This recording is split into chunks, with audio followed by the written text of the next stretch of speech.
I was in denial for many years about my alcoholism because I was a high-functioning drinker. Went to work and paid the bills, so I thought it was okay. My alcoholism slowly declined over about 6 years. The last 3 years really bad. And yeah, I had a broken relationship and somebody special to me left. And it's disappointing and hurting my children, and I got really sick, physically sick and mentally sick. Yeah, I felt empty. Dark. Someone actually asked me, when in life did I feel like I didn't have a voice? And in addiction, I didn't feel like I had a voice anymore. It's like, you don't even know who you are anymore, you're not yourself. This Lisa isn't there anymore. Yeah. Like this is, I was in the detox centre before I come here, and we have this group and they put out these cards on the table. One's forgiving, one's yearning for freedom, basking in the sun, daring to dream and sharing the load. And she said, pick one card that resonates with you. And I picked all 5 of them and I just sobbed for an hour because I didn't have this anymore. I didn't have any of this. Yeah, where I have that now. Yeah.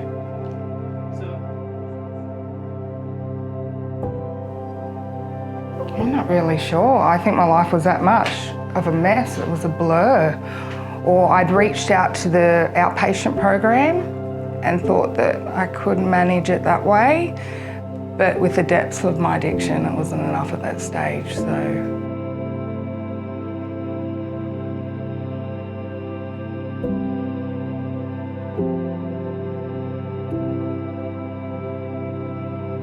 Yeah, there you go. So this is not going how I planned. Can you remember that phone call? I can remember Karina giving me a call. Tell us about that. And she was very sweet and very kind and seemed very unjudgmental. And I'd actually been praying for that phone call, and yeah, it was, I'd been praying to God, crying on the lounge actually, and the phone rang. And it was Karina, so it was almost like after that phone call, I'm like, oh, wow. Yeah, it was a step, it was like pretty much, I think we organised my detox and then to come in. Yeah, it was an assessment. Yep, cool. Tell us about day one. So you made the phone call, done the assessment. Day one, I come in with bells on, like I was dying to get here.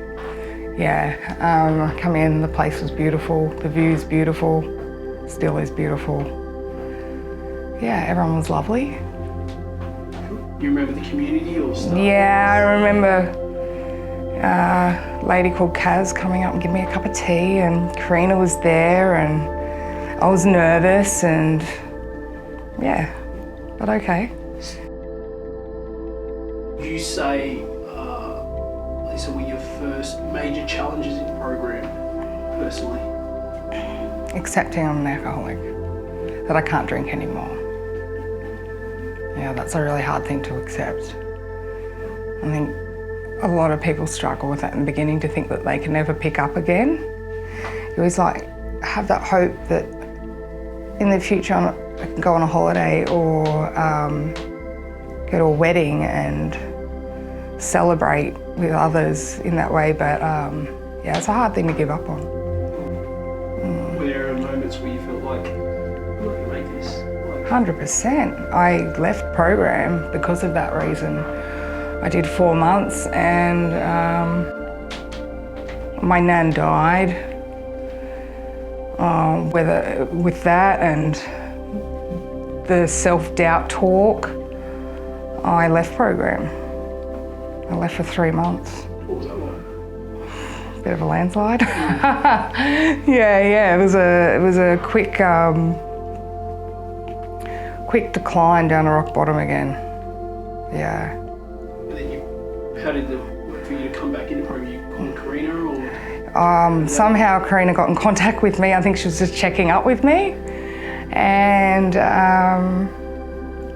I was back at the point of praying for help again, but ashamed and feeling guilty, and I actually got suicidal for the first time in my life. And I've never been that one person to think like that, so that was my new rock bottom. Yeah, and the phone rang and it was Karina again. So I'm like, help. And before I knew it, she got my detox sorted or ready to go in, and I was like here a week and a half later. So I was back, and back to do it right this time. Yeah.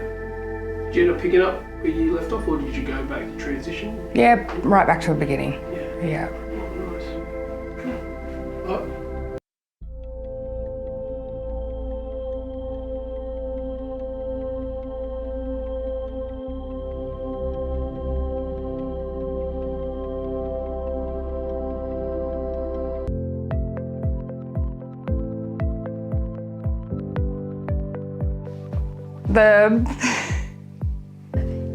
All the events at 180 runs. So we have like arts days, sports days, our Christmas parties, and our gatherings.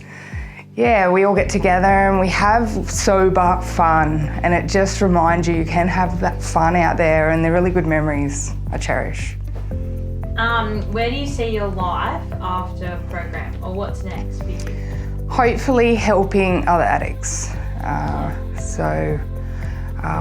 Finish off the diplomas I've started now, and hopefully I'll be working here one day.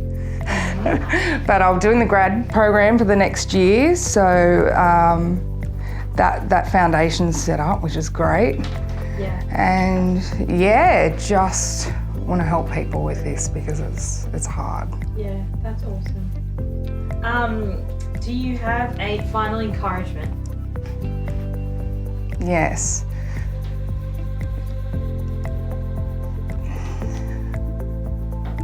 The people here are professionals and they're good at what they do. Trust in them and the program long enough until you start to love yourself, because that doesn't happen in the beginning, until you're a good enough reason to stay. But trust in the program, because in the beginning, you don't have enough self-love to even understand. So trust the professionals and trust the program. Nice. What has 180TC taught you about yourself? Or have you taught you a few things? My connection with God. It's more re-established things about myself. It's re-established my love for myself, my confidence. It's given me a new purpose of what I want to do in the future. And yeah.